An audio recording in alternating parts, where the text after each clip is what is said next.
नमस्कार। एक बहुत बड़ी और अच्छी खबर आ रही है।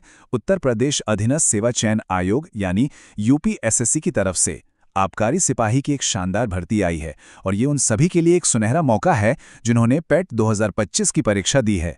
तो चलिए इस भर्ती से जुड़ी हर छोटी बड़ी बात को एकदम आसान भाषा में समझते हैं। तो सबसे पहले और सबसे जरूरी बात, पद कितने हैं? कुल 722 पद हैं। जी हाँ, 722 वैकेंसी निकली हैं आबकारी सिपाही मतलब एक्साइज कांस्टेबल के लिए। देखिए, ये एक बहुत ही बढ़िया नंबर है और अगर सही रणनीति के साथ तैयारी की जाए तो इसमें एक सीट पक्की की जा सकती है।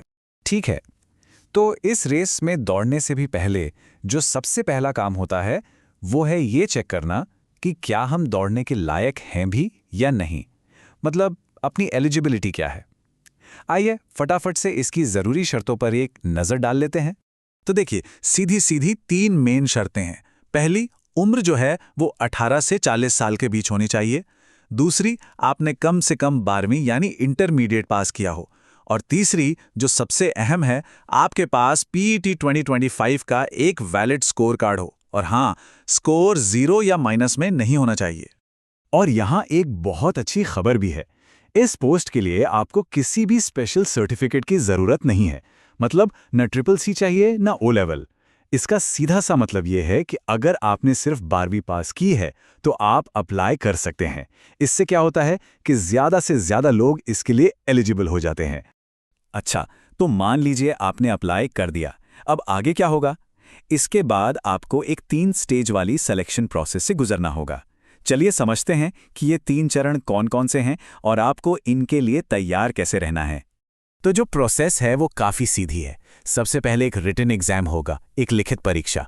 जो लोग इसमें पास होंगे उन्हें बुलाया जाएगा फिजिकल स्टैंडर्ड्स टेस्ट यानी पीएसटी के लिए, जहां आपकी लंबाई, सीना वगैरह नापा जाएगा।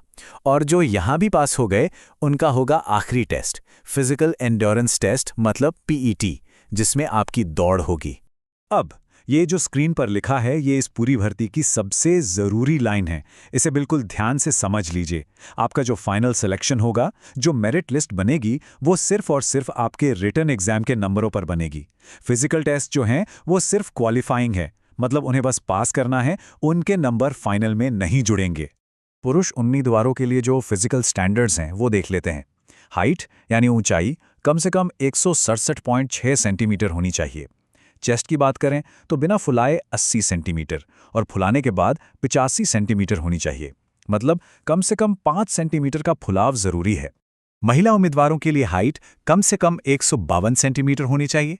हाँ, अनुसूचित जनजाति यानी एसटी कैटेगरी की महिला उम्मीदवारों को इसमें थोड़ी छूट है, उनके लिए 147 सेंटीमीटर है। और इसके साथ ही आपका वजन कम से कम 45 किलोग्राम होना ही चाहिए। अब आते हैं फिजिकल टेस्ट के आखिरी पड़ाव पर, यानी दौड़ पर। पुरुष उम्मीदवारों को 25 मिनट में 4.8 किलोमीटर की दौड़ पूरी करनी होगी। वहीं महिला उम्मीदवारों को 14 मिनट का समय मिलेगा 2.4 किलोमीटर की दूरी तय करने के लिए। तो ये आपकी स्टैमिना की असली परीक्षा होगी। चलिए अब बात करते हैं उस चीज की जो आपकी नौकरी पक्की करेगी, लिखित परीक्षा। जैसा कि हमने पहले ही बात की, पूरी मेरिट इसी पे बननी है, तो इसके पैटर्न और सिलेबस को समझना बहुत बहुत जरूरी है। एग्जाम का पैटर्न बहुत सीधा और सिंपल है। 100 सवाल पूछे जाएंगे जो 100 नंबर के होंगे, मतलब एक सवाल 1 नंबर। टाइम मिलेगा आपको पूरे 120 मिनट यानी 2 घंटे। और हाँ, इस बात का खास ध्यान रखना है कि इसमें नेगेटिव मार्किंग भी है। हर गलत जवाब पर आपका 1/4 यानी 0.25 नंबर काट लिया जाएगा। अब जरा सिलेबस पर नजर डालिए। आप देख सकते हैं कि इसका एक बहुत बड़ा हिस्सा मतलब 65% जनरल नॉलेज और करंट अफेयर्स का है। 20% सवाल सीधे सीधे उत्तर प्रदेश स्पेशल नॉलेज से होंगे और बाकी के जो 15% बचे वो कंप्यूटर और आईटी से पूछे जाएंगे। अब ये देखिए, ये एक बहुत ही स्पेशल पॉइंट है।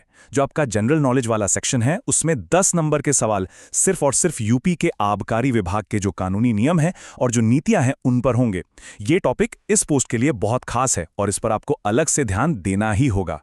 अब आते हैं उस सवाल पर जो शायद हर कैंडिडेट के दिमाग में घूम रहा होगा कि भाई मेंस एग्जाम में बैठने के लिए पीईटी का कट ऑफ कितना जा सकता है, कंपटीशन कितना रहेगा। चलिए थोड़ा इसका विश्लेषण करते हैं। अच्छा, कट ऑफ का अंदाज़ा लगाने से पहले ये जानना ज़रूरी है कि आयोग आखिर कितने लोगों को मेंस एग्जाम के लिए बुलाएगा। इसका एक तय फॉर्मूला है, ऐसा नहीं कि कुछ भी रैंडम होता है। तो आयोग का जो नियम है वो ये कहता है कि वो कुल पदों की संख्या का लगभग 45 गुना उम्मीदवारों को मेंस एग्जाम के लिए बुलाता है। तो अगर हम 722 पदों को 45 से गुणा करें तो ये आंकड़ा करीब 32,500 के आसपास आता है। मतलब इतने लोगों को परीक्षा देने का मौका मिल सकता है। यहाँ एक बहुत दिलचस्प बात है, सोचकर देखिए। हो सकता है कि बहुत से ऐसे उम्मीदवार हों जिनका पीईटी परसेंटाइल तो 99 या 100 हो, लेकिन उनकी हाइट ही पूरी ना हो। तो ऐसे में क्या होगा, वो इस दौड़ से अपने आप बाहर हो जाएंगे। और जब वो बाहर होंगे तो ये उन फिट उम्मीदवारों के लिए एक मौका बना देगा जिनका परसेंटाइल थोड़ा कम है। तो इन सारी बातों को अगर हम ध्यान में रखें तो एक अंदाज़ा ये कहता है कि कट ऑफ 97 परसेंटाइल के आसपास रह सकता है। लेकिन जैसा हमने अभी डिस्कस किया, फिजिकल स्टैंडर्ड्स की वजह से ये थोड़ा नीचे भी जा सकता है। इसलिए अगर आपका परसेंटाइल थोड़ा कम भी है तो भी उम्मीद नहीं छोड़नी है। तो अब सवाल उठता है कि तैयारी किसे करनी चाहिए। देखिए, जिनका परसेंटाइल 95 से ज़्यादा है उन्हें तो आज से ही, अभी से ही पूरी जान लगा देनी चाहिए। आपके चांस बहुत ज़्यादा हैं। जो लोग 90 से 95 के बीच में हैं उनके भी चांस काफ़ी अच्छे हैं, उन्हें भी तैयारी शुरू कर देनी चाहिए। और जिनका 90 से कम है उन्हें भी फॉर्म ज़रूर भरना चाहिए, क्योंकि क्या पता किस्मत कब पलट जाए। तो अब जब आपको इस भर्ती के बारे में लगभग सारी जानकारी मिल चुकी है तो आपका अगला कदम क्या होना चाहिए, मतलब अब करना क्या है। आइए कुछ बहुत ज़रूरी तारीखों पर नज़र डालते हैं। इन तारीखों को कहीं लिख लीजिए या अपने फ़ोन में रिमाइंडर लगा लीजिए। एप्लीकेशन 4 जून से शुरू हो रही है और 24 जून को बंद हो जाएगी। फीस जमा करने या फॉर्म में कोई गलती सुधारने की आखिरी तारीख 1 जुलाई है।